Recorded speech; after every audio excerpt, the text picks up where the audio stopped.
Seorang ibu rumah tangga di Palembang, Sumatera Selatan, Selasa pagi tertabrak kereta api di perlintasan KA Jalan Muara Kelingi, Kelurahan Kemang Agung, Kecamatan Kertapati, Palembang. Dari keterangan yang dikumpulkan, peristiwa terjadi saat penjaga perlintasan kereta akan menurunkan palang pintu karena kereta api akan melintas. Tiba-tiba korban lena, menerobos palang pintu yang belum turun sempurna.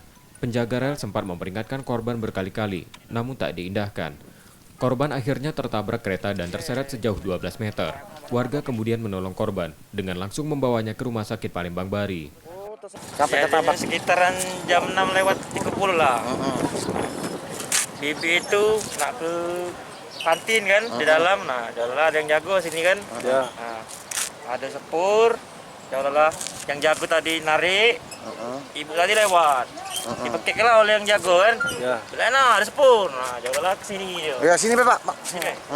Sini stop ya. Ya udahlah. Ditombor buntutnya kan motor. Kar ya lah, langsunglah melanting ke sana. Oh, Singar penjaga Bali. tadi buka Iya. portal ini. Apa? Buka portal maksudnya. Tidak, baru nak menurun ke portal. Oh, baru nak nurun ke Ya, portal. ibunya lewat. Oh. Nerabas, Pak ya. Iya. Korban kini masih dirawat di rumah sakit dengan luka serius di kepala dan patah pada tangan dan kaki. Yudi Kiswanto, Kompas TV, Palembang, Sumatera Selatan.